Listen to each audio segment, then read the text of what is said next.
انعام سے مراد کیا لیا جاتا ہے؟ اگر میں یہاں پر پوچھوں انعام سے کیا مراد ہے، اگر کسی بندے سے یہ کہوں کہ جناب آپ پر اللہ کا انعام ہو، کہے گا جی ماشاءاللہ اچھی گاڑی بھی ہے، اچھا گھر بھی ہے، بہت زیادہ پیسہ اللہ نے دیا ہے، یہ انعام ہے۔ ایک مسلمان پر تو یہ اللہ کی نعمتیں ہیں، اس کو تو اس کا شکر ادا کرنا چاہیے۔ لیکن کیا صرف پیسہ ہی انعام ہے؟ میں آپ کو فوراً سے نمرود کے پاس لے چلتا ہوں۔ حضرت ابراہیم خلیل اللہ آپ کے مد مقابل جب نمرود آیا تھا، اس کا ذکر انجیل میں ملتا ہے۔ نمرود نے جب دیکھا کہ سیدنا ابراہیم خلیل اللہ آقا کریم صلی اللہ علیہ وسلم کے دادا جان، آپ نے بتوں کو ساروں کو توڑ دیا تھا، اس نے بدلہ لینا چاہا۔ اس نے 12 گز چوڑائی میں ایک وہ جگہ کھدوائی اور پھر اسے لمبی دیواریں چڑھائی، 100 گز کی دیواریں تھیں، لمبی چڑھائی اسے، یعنی کنواں نما اس نے بنا دیا۔ اس نے کہا کہ میرے دوستوں اسے لکڑیوں سے بھر دیا جائے۔ اس آگ سے کنویں کو لکڑیوں سے بھر دیا گیا اور آگ جلا دی گئی۔ اب آگ کے شعلے جب فلک بوس ہو رہے تھے نا، جب اوپر جا رہے تھے، اس نے حکم دیا اپنی رعایا میں سے کہ اب ابراہیم خلیل اللہ کو اس کے اندر ڈالا جائے۔ وہ تکبر میں تھا کہ مجھ پر انعام ہے، وہ تکبر میں تھا کہ میرے پاس دولت ہے، پیسہ ہے، میرے پاس فوج ہے۔ ابراہیم کی کیا مجال ہے کہ میرے آگے آ کر جھک جائے، میرے آگے آ کے اکڑ جائے۔ ابراہیم خلیل اللہ کو ہمیشہ وہ جھکنے کا کہتا تھا۔ ابراہیم خلیل اللہ ہمیشہ یہی کہتے تھے، جھکنا میں نے اللہ کے آگے ہے، کسی دوسرے کے آگے جھکنا ہی نہیں ہے۔ ادھر اس نے آگ میں حضرت خلیل اللہ کو ڈالا۔ غیب سے آواز آئی، قلنا یا نار کونی بردا و سلاما علی ابراہیم، اے آگ تو ٹھنڈی ہو جا، تجھے خبر نہیں ہے تجھ میں محمد عربی کا دادا ڈالا گیا ہے، تو ابراہیم پر ٹھنڈی ہو جا، خبردار تو ابراہیم کو جلا، آگ تیرا کام تو جلانا تھا، تو ٹھنڈی کیوں ہوئی ہے؟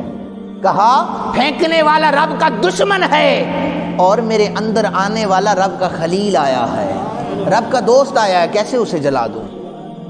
یہ حکم تو چھری کو بھی ہوا تھا، اے چھری تو گردنیں کاٹ دیتی ہے، لیکن جب میرے اسماعیل کے گردن پر چلنے کی باری آ جائے، خبردار میرے اسماعیل کی گردن پر نہ چلنا، یہ میرا ہے، یہ میرے رستے پہ چلا ہے، اسے مت کاٹنا۔ اور وہ جاہو جلال میں نمرود اپنی دولت پہ ناس کرنے والا پریشان ہو گیا تھا، آگ کا کام جلانا ہے، جلا کیوں نہیں رہی؟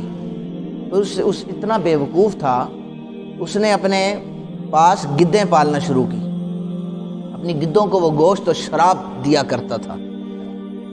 وہ اتنی موٹے تازے ہو گئے، اپنے تخت کے ساتھ باندھے اور گدوں کو کہا، اسے ٹریننگ دی، آسمان کی طرف اڑو، میں ابراہیم کے رب کے ساتھ جنگ کرنے کے لیے جا رہا ہوں۔ نمرود نے کہا میں ابراہیم کے رب کے ساتھ جنگ کرنے، گدیں اوپر اڑ رہی تھی اور نمرود تخت پر بیٹھا ہوا تھا، تیر برساتا تھا، تیر واپس پلٹ آتے تھے، لیکن وہ واپس مایوس آ کر آ گیا۔ یہ اللہ کا دشمن تھا۔ اللہ تعالیٰ نے پھر اسے تکبر اور رستے سے بھٹکنے کا یہ سزا دی، ایک مچھر کو اس کے ناک میں گھسا دیا۔ اتنے جاہو جلال والا بادشاہ تھا، مچھر اس کے ناک میں چلا گیا، اب وہ مچھر اسے ڈستا تھا، اور ایک سپاہی اسی نمرود کا جو ایک